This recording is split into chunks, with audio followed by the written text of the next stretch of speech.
ఓం శాంతి 23/2/2024 సాకార ఈశ్వరీయ మధుర మహావాక్యాలు.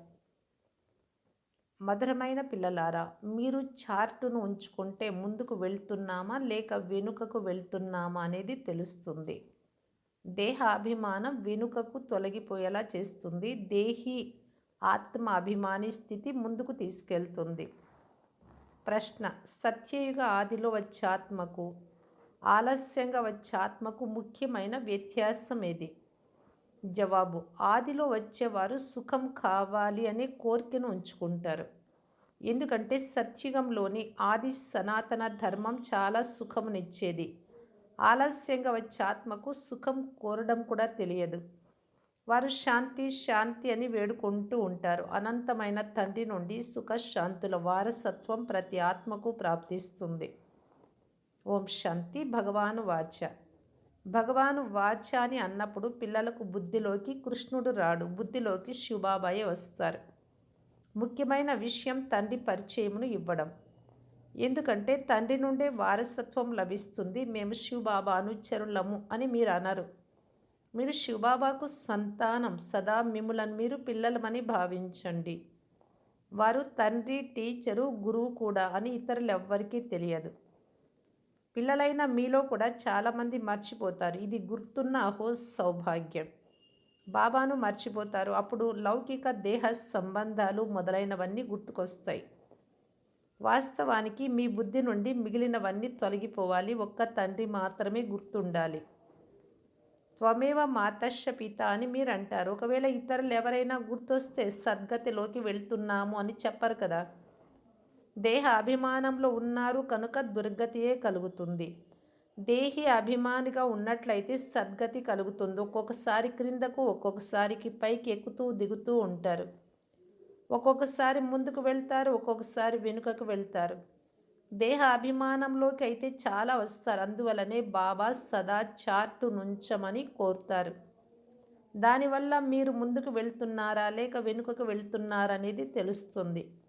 మీకే తెలుస్తుంది. మొత్తం ఆధారం అంతా స్మృతిపైనే ఉంది.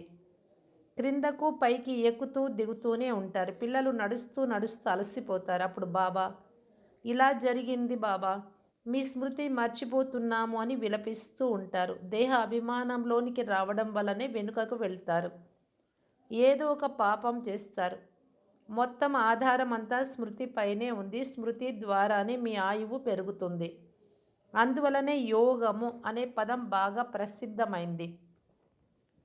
జ్ఞానం అయితే చాలా సహజమైన సబ్జెక్టు. చాలామందికి జ్ఞానం కూడా లేదు కనుక యోగం కూడా ఉండదు. దీనివల్ల చాలా నష్టం కలుగుతుంది. చాలామంది శ్రమ చేయడం లేదు. చదువులో నంబర్ వారుగా ఉండనే ఉంటారు. చదువు ద్వారా వారు ఎక్కడి వరకు, ఎంతవరకు సేవ చేస్తున్నారో తెలుస్తుంది. అందరికీ శివబాబా పరిచయమునివ్వాలి. ఒక్క అనంతమైన తండ్రి నుండి మాత్రమే అనంతమైన వారసత్వం లభిస్తుంది అని మీకు తెలుసు. ముఖ్యమైన వారు మాతాపితలు మరియు పిల్లలైన మీరు. ఇది ఈశ్వరీయ కుటుంబం. మేము శివబాబా సంతానమని, వారి నుండి మేము వారసత్వం తీసుకోవాలి అని ఎవరి బుద్ధిలోకి రాదు. ఒక్క తండ్రినే స్మృతి చేయాలి. వారు నిరాకార శివబాబా. వారి పరిచయం ఈ విధంగా ఇవ్వండి. వారు అనంతమైన తండ్రి. వారిని సర్వవ్యాపి అని ఎలా అనగలరు? వారి నుండి వారసత్వంని ఎలా పొందగలరు? పావనంగా ఎలా అవుతారు? తయారవ్వలేరు. తండ్రి గడియ గడియకు చెప్తారు, మన్మనాభవ, నన్ను స్మృతి చెయ్యండి. ఇది ఎవ్వరికీ తెలియదు. వాస్తవానికి కృష్ణుడి గురించి కూడా అందరికీ తెలియదు. ఆ నెమలి పింఛదారి కృష్ణుడు ఇక్కడికి ఎలా వస్తాడు? ఇది చాలా ఉన్నతమైన జ్ఞానం. ఉన్నతమైన జ్ఞానంలో తప్పకుండా కొంత కష్టం కూడా ఉంటుంది. సహజం అనే పేరు కూడా ఉంది. తండ్రి నుండి వారసత్వం తీసుకోవడం అయితే సహజమే కదా. పిల్లలు కష్టమని ఎందుకు భావిస్తారు? ఎందుకంటే తండ్రిని స్మృతి చేయలేరు. బాబా పిల్లలకు దుర్గతి మరియు సద్గతుల రహస్యాన్ని కూడా అర్థం చేయించారు. ఈ సమయంలో అందరూ దుర్గతిలోకి వెళ్తున్నారు. మనుష్య మతము దుర్గతిలోకి తీసుకెళ్తుంది. ఇది ఈశ్వరీయ మతం. అందుకే బాబా రెండింటికి తేడా ఏమిటో అర్థం చేయిస్తారు. ప్రతి మనిషి తాము నరకవాసులమా లేక స్వర్గవాసులమా అని స్వయాన్ని ప్రశ్నించుకోవాలి. ఇప్పుడు సత్యుగం ఎక్కడ ఉంది కానీ మనుషులు కొంచెం కూడా అర్థం చేసుకోరు. సత్యుగాన్ని కూడా కల్పన అని భావిస్తారు. అనేక మతాలు ఉన్నాయి. అనేక మతాల వలన దుర్గతి కలుగుతుంది. ఏక మతము ద్వారా సద్గతి లభిస్తుంది. మనుషులను దుర్గతిలోకి తీసుకెళ్తారు. ఒక ఈశ్వరుడే అందరికీ సద్గతినిస్తారు. ఈ నినాదం చాలా బాగుంది. కనుక మీరు శుభమునే పలుకుతారు కదా, తండ్రిని మహిమ చేస్తారు. వారు సర్వులకు తండ్రి, సర్వులకు సద్గతినిస్తారు. భలే ప్రభాత వేళ శాంతి యాత్రను నిర్వహించమని పిల్లలకు తండ్రి ఎంతగానో అర్థం చేయించారు. స్వర్గ రచయిత తండ్రి మాకు ఈ పదవిని ప్రాప్తింపచేస్తున్నారు. ఇప్పుడు ఈ నరకం అంతం అవ్వనున్నది అని చెప్పండి. అర్థం చేయించేందుకు శ్రమ చేయాల్సి పడుతుంది. విమానం నుండి కూడా కరపత్రాలు వేయవచ్చు. మనమైతే ఒక్క తండ్రినే మహిమ చేస్తాము అని మీకు తెలుసు. ఒక్క ఈశ్వరుడే అందరికీ సద్గతినిస్తారు అనే నినాదం చాలా బాగుంది. కనుక మీరు శుభమునే పలుకుతారు. తండ్రిని మహిమ చేస్తారు. వారు సర్వులకు తండ్రి, సర్వులకు సద్గతినిస్తారు. భలే ప్రభాత వేళ శాంతి యాత్రను నిర్వహించమని పిల్లలకు తండ్రి ఎంతగానో అర్థం చేయించారు. స్వర్గ రచయిత తండ్రి మాకు ఈ పదవిని ప్రాప్తింపచేస్తున్నారు. ఇప్పుడు ఈ నరకం అంతము అవ్వనున్నది అని చెప్పండి. అర్థం చేయించేందుకు చాలా శ్రమ చేయాల్సి పడుతుంది. విమానం నుండి కూడా కరపత్రాలు వేయవచ్చు. మీరు ఒక్క తండ్రి మహిమనే చేస్తారు. వారు సర్వులకు సద్గతి దాత తండ్రి చెప్తున్నారు. పిల్లలారా, నేను మీకు సద్గతినిస్తాను. మళ్ళీ మీకు దుర్గతినిచ్చేవారెవరు? అర్ధకల్పం స్వర్గం తర్వాత నరకమని అంటారు. రావణ రాజ్యం అంటేనే అసురీ రాజ్యం. క్రిందకు దిగుతూనే వస్తారు. అది కూడా రావణుడి ఉల్టా మతముతో. పతిత పావనుడు ఒక్క తండ్రి మాత్రమే. మీరు తండ్రి ద్వారా విశ్వాధికారులుగా అవుతున్నారు. ఈ శరీరం నుండి కూడా మోహము తొలగించి వేయాలి. ఒకవేళ హంస కొంగ కలిసి ఉన్నట్లయితే, అంటే ఒకరు జ్ఞానంలో ఉండే హంస, ఇంకొకరు జ్ఞానం లేనటువంటి వారు కలిసి ఉంటే మోహం ఎలా తొలగుతుంది? ప్రతి ఒక్కరి పరిస్థితులను చూడడం జరుగుతుంది. ధైర్యం ఉంటే తమ శరీర నిర్వహణ కూడా తామే చేసుకోవచ్చు. అప్పుడు ఎక్కువ జంజాటంలో ఎందుకు చిక్కుకుంటారు? కడుపుకి ఎక్కువ తినవలసిన అవసరం లేదు. 2 రొట్టెలు తినండి చాలు. ఇక ఏ చింత ఉండరాదు. అయినా తండ్రిని స్మృతి చేయాలి అని, దీని ద్వారానే వికర్మల వినాశనం అవుతాయి అని స్వయంతో ప్రతిజ్ఞ చేసుకోవాలి. దీని అర్థం వ్యాపారాలు మొదలైన వాటిని వదిలేయమని కాదు. వ్యాపారాలు చేయకపోతే కుటుంబ నిర్వహణ కొరకు ధనం ఎక్కడి నుండి లభిస్తుంది? భిక్షాటనైతే చేయరు కదా. ఇది ఇల్లు. శివబాబా భండారం నుండి తింటారు. ఒకవేళ సేవ చేయకుండా ఊరికే తిన్నట్లయితే దాని అర్థం భిక్షాటన చేస్తున్నట్లే. తర్వాత 21 జన్మలు మీరు అక్కడ సేవ చేయాల్సి పడుతుంది. రాజు నుండి ప్రజల వరకు ఇక్కడ అందరూ ఉన్నారు. అక్కడ కూడా ఉంటారు. ఇక్కడ పురుషార్థం అనుసారంగా అక్కడ పదవులు తీసుకుంటారు. కానీ అక్కడ సదా సుఖం ఉంటుంది, ఇక్కడ సదా దుఃఖం ఉంది. హోదాలు అయితే వేరువేరుగా ఉంటాయి. తండ్రితో పూర్తి యోగం ఉంచుకోవాలి. సర్వీసు చెయ్యాలి. మేము యజ్ఞ సేవ ఎంతగా చేస్తున్నాము అని హృదయాన్ని ప్రశ్నించుకోవాలి. ఈశ్వరుని వద్ద లెక్కాచారం అంతా రెడీగా ఉంటుంది అని అంటారు. ఈ నడవడిక ద్వారా మేము ఏ పదవిని పొందుతాము అని సాక్షి అయి స్వయాన్ని చూసుకోవాలి. శ్రీమతం ఆధారంగా నడవడం ద్వారా ఎంత ఉన్నత పదవి పొందుతారో కూడా అర్థం చేసుకోవచ్చు. శ్రీమతమును అనుసరించకపోతే పదవి ఎంత తగ్గిపోతుంది? ఇవన్నీ అర్థం చేసుకోవాల్సిన విషయాలు. మీ వద్ద ప్రదర్శనీలు అనేక ధర్మాల వారు వస్తారు. వారికి ఇలా చెప్పండి: బేహద్దు తండ్రి నుండి బేహద్దు సుఖ శాంతుల వారసత్వం లభిస్తుంది. అనంతమైన తండ్రియే శాంతి దాత, వారినే శాంతి దేవ అని అంటారు. జడమూర్తులు శాంతిని ఇవ్వలేవు.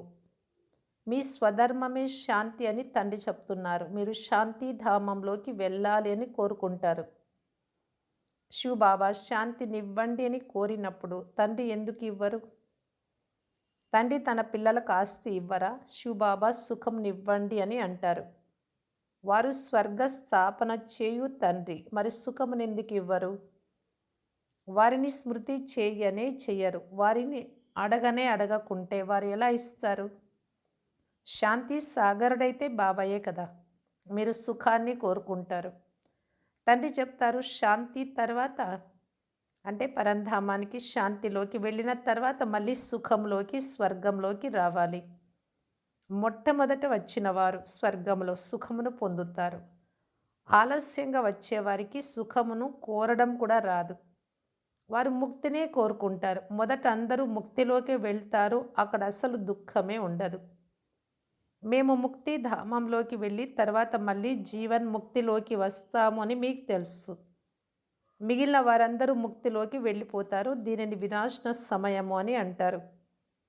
అందరి లెక్కాచారాలు సమాప్తం అవ్వనున్నాయి. జంతువులకు కూడా లెక్కాచారాలు ఉంటాయి. కొన్ని రాజుల దగ్గర ఉంటాయి. వాటి పాలన చాలా బాగా జరుగుతుంది. రేస్‌లో పాల్గొని గుర్రాలను చాలా సంభాలన చేయడం జరుగుతుంది. ఎందుకంటే గుర్రం వేగంగా పరిగెత్తితే వారికి సంపాదన బాగా వస్తుంది. అలాంటప్పుడు యజమాని తప్పకుండా దానిని ప్రేమతో చూసుకుంటాడు కదా! ఇది కూడా డ్రామాలో నిశ్చయింపబడింది. అక్కడ ఇవన్నీ ఉండవు. స్వర్గంలో ఈ రేసులు మొదలైనవి తర్వాత ప్రారంభమయ్యాయి. ఇదంతా తయారు చేసి చేయబడిన ఆట. సృష్టి ఆది, మధ్య, అంత్యములను కూడా ఇప్పుడు మీరు తెలుసుకున్నారు. ఆదిలో చాలా తక్కువ మంది మనుషులుంటారు. మీరు విశ్వంపై రాజ్యం చేస్తూ ఉంటారు. మేము అవ్వగలమా లేదా అనేది ప్రతి ఒక్కరూ అర్థం చేసుకోగలరు. మేము అనేక మంది కళ్యాణం చేస్తున్నామా? ఇందులో శ్రమ చేయాల్సి పడుతుంది. ఇప్పుడు తండ్రి లభించారు. ప్రపంచంలోని వారు పరస్పరం కొట్లాడుకుంటూ ఉంటారు. వినాశనం కొరకు ఏమేమో తయారు చేస్తూ ఉంటారు. ఇటువంటి బాంబులను తయారు చేస్తారు అంటే వాటిని విసరగానే అగ్ని ప్రజ్వలితం అవుతుంది. వెదురు అడవికి మంటలు తక్కువగా ఏమీ అంటుకోవు. ఆ సమయంలో నిప్పును ఆర్పేవారు ఎవ్వరూ ఉండరు. లెక్కలేనన్ని బాంబులను తయారు చేస్తూ ఉంటారు. అందులో గ్యాసు, విషము మొదలైన వాటిని వేస్తారు. గాలి వీచగానే అందరూ సమాప్తమైపోతారు. మృత్యు ఎదురుగా నిలిచి ఉంది. అందువల్ల తండ్రి చెప్తున్నారు, వారసత్వం తీసుకోవాలి అనుకుంటే తీసుకోండి, శ్రమ చేయండి. వ్యాపారాలు మొదలైన వాటిల్లోకి ఎక్కువగా వెళ్ళరాదు. ఎంతో ధ్యాస ఉంచుకోవాల్సి పడుతుంది. బాబా ఇతడినైతే ముక్తంగా చేశారు, బ్రహ్మబాబాను. ఇప్పుడు ఇది చీచీ ప్రపంచం. పిల్లలైన మీరు తండ్రిని స్మృతి చెయ్యాలి. తద్వారా మీ వికర్మల వినాశనమై మీరు తండ్రి నుండి వారసత్వం తీసుకోవాలి. చాలా ప్రేమతో స్మృతి చెయ్యాలి. లక్ష్మీనారాయణల చిత్రమును చూడగానే మనస్సు సంతోషిస్తుంది. ఇది మీ లక్ష్యము, ఉద్దేశ్యం. భలే పూజ చేసేవారు, కానీ మనమే ఇలా అవ్వగలము అని మీకు తెలియదు. నిన్న పూజారులుగా ఉండేవారు ఈరోజు పూజ్యులుగా అవుతున్నారు. బాబా రావడంతో పూజ వదిలేశారు. తండ్రి వినాశనము మరియు స్థాపనల సాక్షాత్కారం చేయించారు కదా! మీరు విశ్వాధికారులుగా అవుతారు. ఇవన్నీ సమాప్తం అవ్వాల్సిందే. మరి మీరు తండ్రిని ఎందుకు స్మృతి చేయరాదు? లోపల ఆ ఒక్కరి మహిమనే పాడుతూ ఉండాలి. బాబా మీరెంత మధురమైన వారు. ఆత్మలైన మీ అందరికీ తండ్రి వారు ఒక్కరే. వారి నుండి వారసత్వం లభిస్తుంది అని మీకు తెలుసు. మీరు భక్తి మార్గంలో వారిని స్మృతి చేసేవారు. వారు పరంధామంలో ఉండేవారు. అందుకే వారి చిత్రం కూడా ఉంది. ఒకవేళ తండ్రి ఇక్కడికి రాకుంటే వారి చిత్రం ఇక్కడ ఎందుకు ఉంటుంది? శివ జయంతిని కూడా ఆచరిస్తారు. వారిని పరంపిత పరమాత్మ అని అంటారు. మిగిలిన వారందరినీ మనుషులు లేక దేవతలు అని అంటారు. అన్నింటికంటే మొదట ఆది సనాతన దేవి దేవతా ధర్మం ఉండేది. వెనుక ఇతర ధర్మాలు వచ్చాయి. మరి అటువంటి తండ్రిని ఎంత ప్రేమగా స్మృతి చేయాలి. భక్తి మార్గంలో అయితే చాలా విలపిస్తూ ఉంటారు, ఆర్తనాదాలు చేస్తూ ఉంటారు. అర్థం కొంచెం కూడా తెలియదు. ఎవరు వచ్చినా వారి మహిమను చేస్తూ ఉంటారు. అనేక రకాల స్తోత్రాలు ఉన్నాయి. తండ్రిని తండ్రిని ఏమని స్మృతి చేస్తారు అంటే స్తుతి అంటే పొగిడేది. పాటలు, పద్యాలు, శ్లోకాలు, మంత్రాలు ఇలాగా. మీరే కృష్ణుడు, మీరే వ్యాసులు, మీరే ఫలానా వారు ఇలా అనడం గ్లాని చేయడమే కదా! తండ్రికి ఎంత అపకారం చేశారు. తండ్రి చెప్తున్నారు డ్రామా అనుసారం ఇలా నన్ను ఎంతగానో నిందించి నాకు అపకారం చేశారు. మళ్ళీ నేనే వచ్చి అందరికి ఉపకారం చేసి అందరికీ సద్గతినిస్తాను. నూతన ప్రపంచ స్థాపన చేసేందుకు నేను వచ్చాను. ఇదే గెలుపు ఓటముల ఆట. ఇది 5000 సంవత్సరాల తయారు చేసి చేయబడిన నాటకం. ఇందులో ఏమాత్రం వ్యత్యాసం ఉండదు. ఈ డ్రామా రహస్యాన్ని ఒక్క తండ్రి తప్ప ఇంకెవ్వరూ అర్థం చేయించలేరు.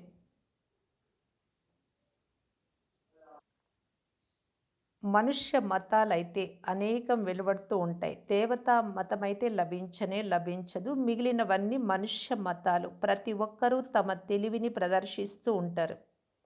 ఇప్పుడు మీరు ఇతరులనెవ్వరినీ స్మృతి చేయరాదు. ఆత్మ కేవలం తమ తండ్రిని స్మృతి చేస్తూ ఉండాలి. అందుకు శ్రమ చేయాలి. భక్తులు కూడా శ్రమ చేస్తారు కదా! చాలా శ్రద్ధతో భక్తి చేస్తారు. అది ఎలా భక్తి అయిందో అలా మీరు జ్ఞానంలో శ్రమ చేస్తారు. భక్తిలో శ్రమ తక్కువేమైనా చేస్తారా? గురువులు రోజు 100 సార్లు మాలను జపించండి అని చెప్తారు. తర్వాత వెళ్ళి చిన్న గదిలో కూర్చుండిపోతారు. మాలను త్రిప్పుతూ గంటల సమయం గడిచిపోతుంది. సాధారణంగా అధికంగా రామ రామ అని జపిస్తూ ఉంటారు. ఇక్కడైతే మీరు తండ్రి స్మృతిలో ఉండాలి. చాలా ప్రేమతో స్మృతి చేయాలి. ఎంత మధురాతి మధురమైన బాబా! కేవలం నన్ను స్మృతి చెయ్యండి మరియు దైవీ గుణాలను ధారణ చెయ్యండి అని చెప్తారు. స్వయం చేస్తే అప్పుడు ఇతరులకు కూడా మార్గాన్ని తెలుపుతారు. తండ్రి వంటి మధురమైన వారు వేరెవ్వరూ లేరు. కల్పం తర్వాత మీకు మధురమైన బాబా లభిస్తారు. ఇటువంటి మధురమైన తండ్రిని ఎందుకు మర్చిపోతారో తెలియదు. తండ్రి స్వర్గ రచయిత కనుక మీరు కూడా తప్పకుండా స్వర్గాధికారులుగా అవుతారు. కానీ తృప్పు తొలగించుకునేందుకు తండ్రిని స్మృతి చేయండి. స్మృతి చేసేందుకు ఏ కష్టం ఉందో ఆ కారణం చెప్పండి. తండ్రిని స్మృతి చేయడం ఏమైనా కష్టమా?